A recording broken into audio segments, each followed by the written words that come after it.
Guest for today, man. We've got my guy Russell Dorsey, man. Russell, what's going on, brother? What's going on, y'all? It's What good, is bro. going on? Thank you. You could join us. For those of y'all who are not aware of what my guy does, man, he is an MLB insider for Stadium and Apple TV Plus. He is a host on Friday Night Baseball on Apple TV Plus, and he is also co-host of the Rally on Bally Sports, man. Russ, how's it going, bro? I'm doing well. I appreciate y'all having me on. Actually just got back from the studio, but had to chop it up real quick. Hey man, glad you could join us, man. We talk about the usual bear stuff. We get a little hectic on this show when it comes to Hey, I'll be right there the with y'all. beloved. I'll be right there with y'all. Yeah, man, we in the middle. Let's just get into it, man. We're in the middle of the baseball playoffs right now. In fact, there is a ALCS game going on right now. It's in the top of the eighth. Rangers up 4-2, trying to take a 3-2 series lead before heading back to Houston, man. What has been your thought? Of course, you've been covering not just the playoffs, but you've been around in all these different ballparks this year. You've been real on the front lines of this season. What do you think about the four teams involved in these in baseball Final Four right now? Yeah, I look at it and I say, let's start with the team that most people say wouldn't be there. That's the Arizona Diamondbacks. This is a team that is young, they're athletic, they steal bases. In the postseason, they've been hitting the ball at the ballpark, and they're led by two horses on the mound. Zach Gallen, who's going to finish top 5 in Cy Young vote, and Merrill Kelly, one of the more consistent starting pitchers in the big leagues. And then you have a young stud and Corbin Carroll, probably going to win Rookie of the Year. Not probably, will win Rookie of the Year in the National League. Over 20 homers, swiped 50 bags. And it's a team that, beat out the Chicago Cubs and, was better than the Miami Marlins all year long. And yeah, they got 84 wins, but they play great baseball, right? And they know their game. And it's going to be great starting pitching, really good defense, and they're going to wreak havoc on the base pass. And then in the postseason, they've been hitting the ball at the ballpark too, even though that's not their game. So that's the team that most people wouldn't expect to be amongst the Final Four. And then you have the big boys, right? You have the reigning World Series champion Houston Astros trying to get back to the World Series. You have the Philadelphia Phillies, who look even better than they were last year when they reached the World Series, adding Trey Turner, getting a much better version of Nick Castellanos this year. The guy they call MV3, Bryce Harper, doing what he always does in the big moments. And then the Texas Rangers, who have not been on this stage for a while. But when you spend $500 million, give $325 to Corey Seager, you give a $175 to Marcus Semien, you bring in Bruce Bochy, won 3 World Series titles in San Francisco with the Giants. Your expectation is to be competing for championships. It's not to, we just want to make to the wild card and, we just happy we're here. No, I'm not spending $500 million if I'm an ownership group on guys who just want to reach the postseason. I'm trying to win that. Right. Definitely. And I think that, as us as in Chicago baseball, when I see teams like spend a lot of money, I feel like the Phillies are like the bizarro world of what I wanted the White Sox to be. Where as far as they spend the money on this different talent, and you're really seeing that. I feel like it's a note to these different organizations that this is what you got to do to compete. And like even if you see like with the Diamondbacks and stuff like that, the teams that are actually winning, they spend money and things like that. So what do you think about like philosophy wise, like what this is telling the rest of the league, like on how to build teams? Because we got a team in Philly where last year they were kind of surprised. Like we didn't expect them to be in the World Series and beat, the Atlanta Braves. They come out there, they smack the Braves again this year. They're a legit team. And to the fact, it really don't matter what the regular season record is. If you're another team, what do you think that you feel about like the model on how to build a contender in today's game? Here's the crazy part. Model been out there. Recipe been out there, right? Yeah. Spend money, get good players, go to the World Series. Like it's pretty easy to follow, but you have ownership groups who are like, the D-backs got to the Final Four, they got to the CS. They don't have a really big payroll, and they got young dudes, even though they gave Corbin Carroll a $110, in an extension before the season started. That's not really a ton in baseball money, right? You look at the Phillies. They spent $330 million on Bryce Harper. He's earned that money already and more, right? Already has an MVP. He's taking his team to the World Series. Is about to take his team back to the World Series. And I think they have a good shot of winning that this year. That's how much I think of them. But if I'm investing $330 million in a guy, you better be everything I'm investing in, and he's been that. And not only do they do that, they say, we're not ready yet. We're not a complete team after they lost to the Astros in 6 games in the World Series last year. We're going to go get the guy who's one of the more dynamic players in the game in Trey Turner, and we're going to give him $300 million too. to add that to what we spent on, the $75 million we spent on Nick Castellanos and what we gave to Kyle Schwarber and what we have in our rotation, what we gave Zach Wheeler, and we're going to go out there and we're going to be better than you. We're better than you, Atlanta Braves, 2 years in a row. Even last year where the Braves were red hot. The Braves chased down the New York Mets, who everybody was in love with, and the Phillies last year fired their manager midseason. You bring in Rob Thompson to be your interim manager. Things go well. Team gets hot. They get to the World Series. This year, kind of a similar thing. Harper has the Tommy John surgery, comes back after a month and a half, faster than anybody's done it before. They get red hot. They go on this run, and they are playing like a team that wants to win the World Series. Definitely. Now, as far as like when it comes to like Bryce Harper, I know Mikey. This is a guy is a Bryce Harper disciple. Mikey, let's talk a little bit what you think about with the whole Bryce thing. Oh well, I mean, I've been a Bryce fan since I was in high school and since I was young coming up and seeing him on Sports Illustrated. But that is exactly how you said, Russ. That's exactly what you want when you make that investment. You make an investment to a player who takes on the personality of the city, who takes on the personality of the fan base, who leads by example on and off the field, and who other players want to play with. Do you think? We're going into a year now where Juan Soto is potentially available. There's some guys, you have Ohtani. Do you think more teams now, after seeing the success that the Phillies are having with Bryce Harper, and it hasn't been that long that he's been with them. It's been a couple seasons already in his long 10-year deal. Do you think more teams are going to be more willing to up that bag for these players? I would like to say that, right? The players you mentioned, Juan Soto, going to get easily 400. Shohei Ohtani, I hate that he got injured for the simple fact that he's Shohei Ohtani. He's the unicorn. He's the best player in all of baseball, because there were going to be a variety of teams that threw a check of $600 million at him. And I would love to see that bidding war. Now that he, is getting surgery on the elbow, he's not going to be able to pitch until 2025. I still think he gets to 600. I just think it's going to be over two different deals, right? First deal will be around 200 for him as a hitter. And then you come back into the marketplace at 31, 32 as a two-way player and get that other $400 million. Do I think teams are going to do that? My answer is no, because I think there are far more teams that are going to look at the Padres and the Mets and say, see, you spend all this money, you have the highest payroll in baseball, you're going to miss the postseason, as opposed to, well, the Phillies spent hella money, then they spent another $300 million on a dude, and they got to the World Series 2 times in a row. I just think you're going to have more teams that look at what San Diego did and say, see, they had 2 $300 million players. This is why it doesn't work.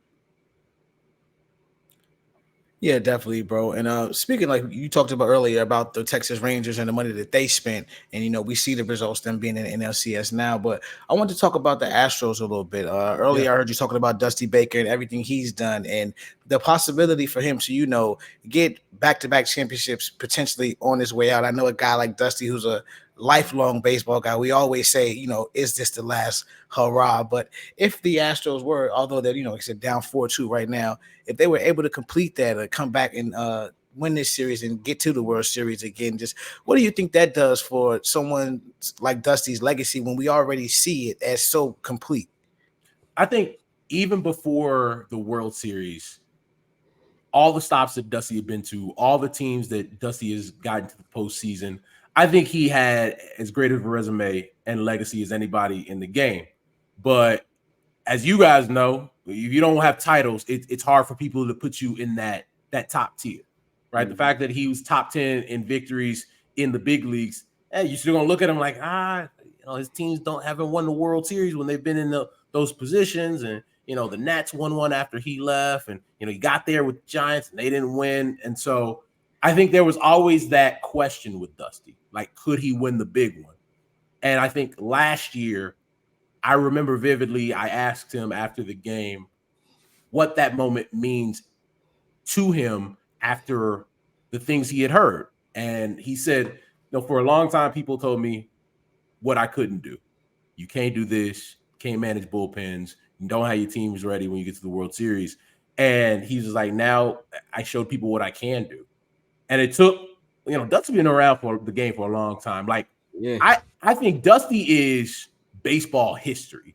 When you really break it down, Like when your mentor is Hank Aaron, like you connect so many different generations. And I think that's so cool. But I think for Dusty, and I'll say this till I'm blue in the face. I don't know if there's a lot of people that could come into that situation in Houston after the cheating scandal and really be able to say, hey, I'll take all the bullets for y'all. I wasn't here. I didn't do it. I'll take all the bullets though. And I need y'all to go out there and play baseball the way y'all know how to play baseball. And they did. And they embraced him and they love him. They have so much admiration and respect for Dusty Baker, not only for that, but Dusty's just a cool dude, right? You catch Dusty outside the ballpark. He got his little short brim on, like a granddad dude. Have his little isotoner gloves. And I really think that Dusty Baker, if he can win the second one, especially after the deficit that they're in right now, I think that there's no more questioning. And I don't think you can question now after he won last year. I think there's no more questioning what Dusty Baker, his legacy is.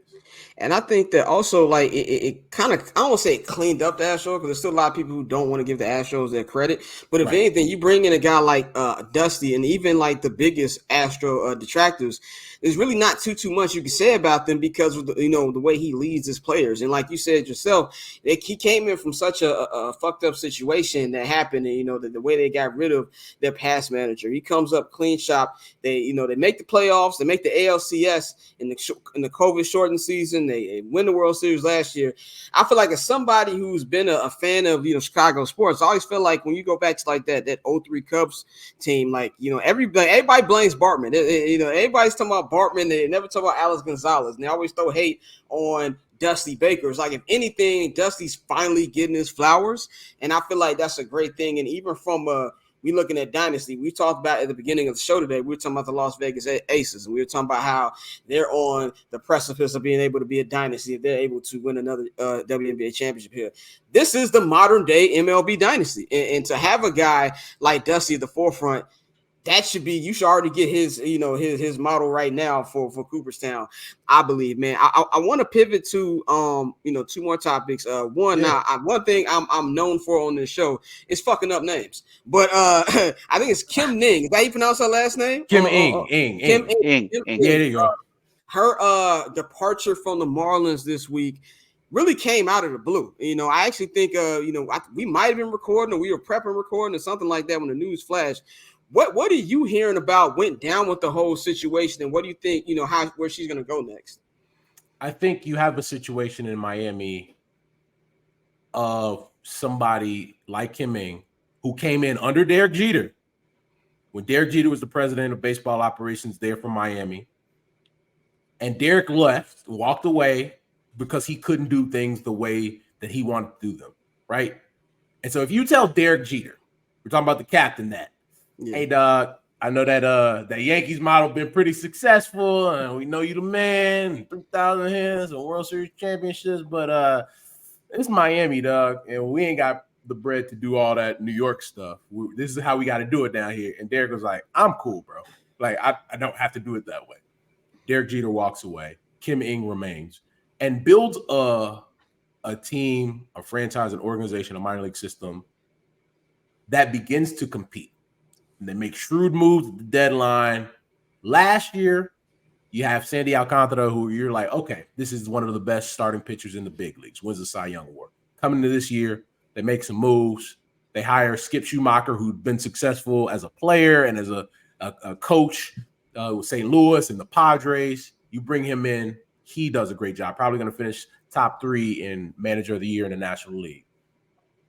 And you tell that person at the end of the year, who makes the playoffs, mind you. That's the 4th time in the franchise's history. They had made it twice where they went on to win it, right? 97-03. Yeah. They make it in the COVID season where everybody made the playoffs, right? Yeah. Beat the Chicago Cubs. Yeah. And then they make it this season. You're telling me the person that built that roster, you say, hey, great job, but we're going to hire somebody to like make the decisions over you. Hope that's cool. We're going to pick up the option. Right, exactly. You can't be upset with somebody in any situation. If the 4 of us were in that situation, you'd be like, bro, what? I got this team. You know how many times this team been in the postseason? 4 times in the history. Yeah.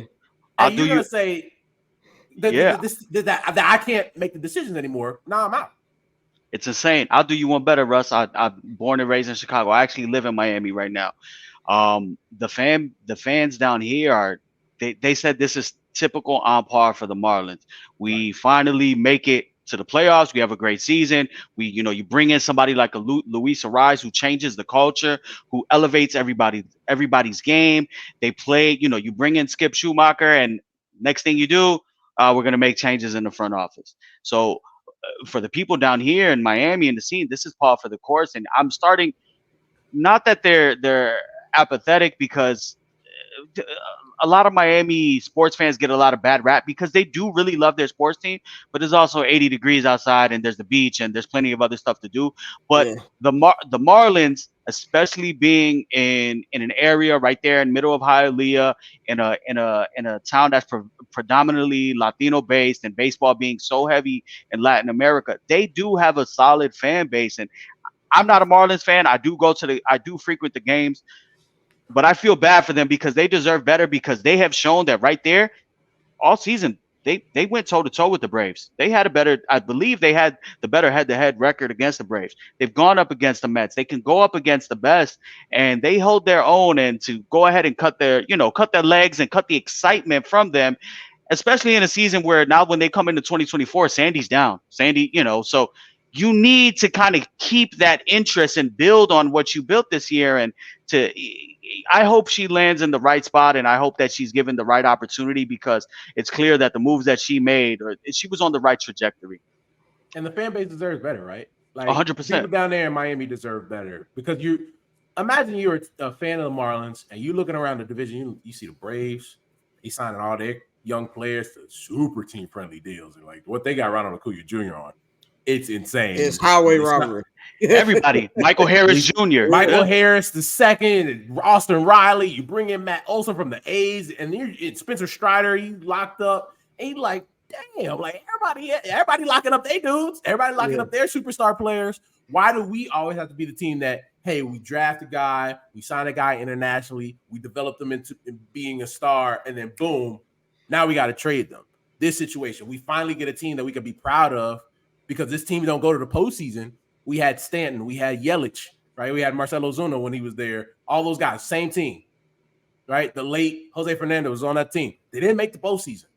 Now you have a team that actually got there, looked competent for the first time in a long time, and you tell the person that built that team, it's not you.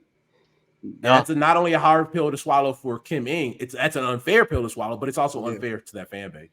Speaking of unfair, the three of us here are Chicago White Sox fans. So, we don't root for the team on the north. We don't root for the team on the north side, but I have a lot of I do have some friends that actually play for the Cubs, and I watch. I'm a baseball fan, so I watch everything. What do you think of the future of Chicago baseball as we head into an important year for obviously the Cubs, and they need to make a decision on Jock Peterson and where we're going, and then for our lowly, South Side White Sox? All right. You want me to start with the good news for Chicago or the bad news? Bad. Let's go bad. Let's go bad. Right. Rip the Band-Aid off, bro. So the bad news is I think the White Sox lose 100 games again next year. I don't think you're lying. I don't think you're lying. And I wouldn't come on here and lie. You know what I mean? Like, my pops is a White Sox fan, and my dad be calling me during the season like, man, I don't even like watching no more. Right? They got my pops sad. Yeah. My dad has seen one World Series title, and my dad is over 70 years old. And I think for fans out there, we talk about the fan bases, Sox fans were sold a bill of goods. Hey, man, we rebuild, we trade these brothers out here, we trade sale, get young guys in here, we're going to be all right. Sustained success. It's the thing you hear in the big leagues right now. Sustained success. All right, you bring in, you sign Robert internationally out of Cuba, and you bring in Moncada, and you bring in Aloy, and you draft Jake Berger, you draft, you bring over Dylan Cease in that Quintana trade, and you look at the White Sox and Tim Anderson's doing his thing. You're like, okay, they got a little core here. But the thing that I always believed with the Chicago White Sox, and it was the thing that ended up happening, is they believed that every one of their core players were going to turn into stars. Exactly. Mm-hmm. Yep. Baseball don't work like that. Nope. In baseball, if you got 8 guys that you really like, of your young dudes. 2 of those guys are probably going to pan out and be the stars that you expect them to be.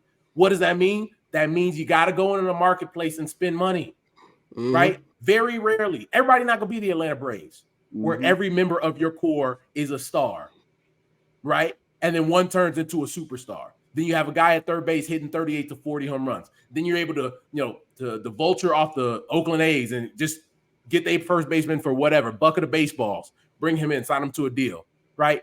It doesn't always work like that. And the fact that the White Sox have had opportunities to go sign players in the marketplace to help, bolster this team, because you need at least 2 aircraft carriers. You need 2 dudes to really carry you. Either that's in the rotation, that's in your lineup, and Bryce Harper was there for the taking. Manny Machado was there for the taking. They wanted his bum ass family members instead. and instead of saying, Manny, here's $300 million guaranteed today.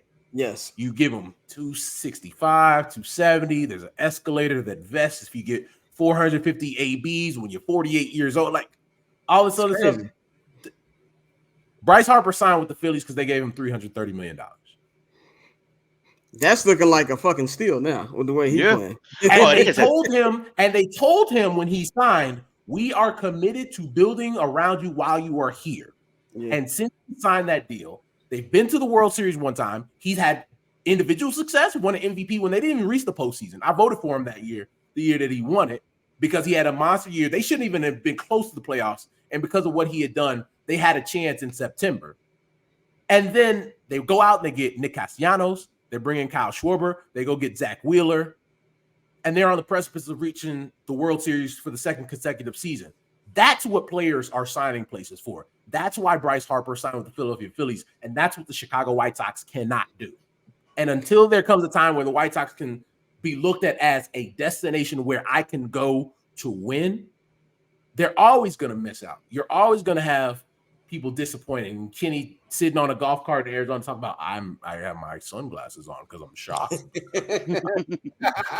Well, I thought we had the best deal. We signed John Jay and Yonder Alonso. We had signed his primos. Get the fuck out. What did Jay-Z say on Takeover? 1 high album every 10-year average. That's why I call Kenny Williams. 1 high album every 10 years. It's not even 10 years. It's not even 10. It's not even 10.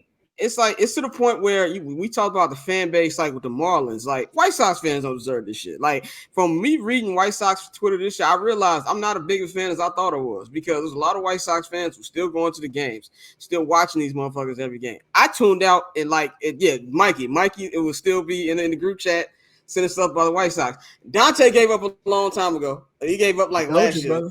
I gave up this year, like to the point I'm not watching. Don't get the hat that I got on right now twisted.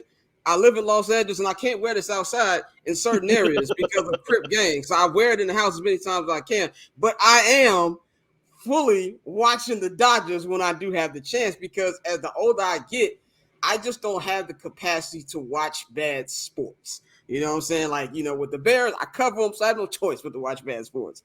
But with the White Sox, with the fan base, I kind of feel like it's at the point where there's a lot of apathy right now, where it's like they don't really know what to do. And I really feel for the younger fan base. Rush, you brought up your pops. He's 70, saw the World Series.